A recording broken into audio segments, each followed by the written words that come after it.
एक महत्त्वाची अपडेट आहे। सॅन फ्रान्सिस्कोहून मुंबईला जाणाऱ्या एअर इंडियाच्या विमानात तांत्रिक बिघाड झालाय, त्यामुळे प्रवाशांना कोलकाता विमानतळावर उतरावं लागलंय। फ्लाइट क्रमांक AI-180 कोलकाता मार्गे मुंबईला जात होती। हे विमान कोलकाता विमानतळावर पोहोचलं। याच वेळी विमानाच्या डाव्या इंजिनमध्ये काहीतरी तांत्रिक बिघाड झाल्याचं समोर आलं, त्यामुळे विमानाच्या टेक ऑफला उशीर झाला। दरम्यान एअर इंडियाच्या विमानामध्ये तांत्रिक बिघाड झाल्याची ही गेल्या 36 तासांमधली 5वी घटना आहे।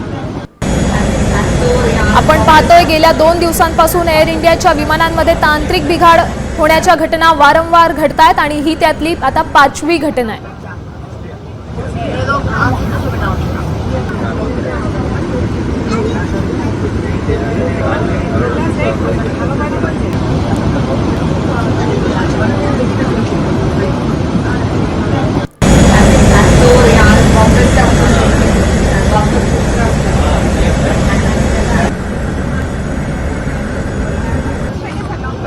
कोलकाता विमानतळावर या विमानाचं इमर्जन्सी लँडिंग करण्यात आलंय।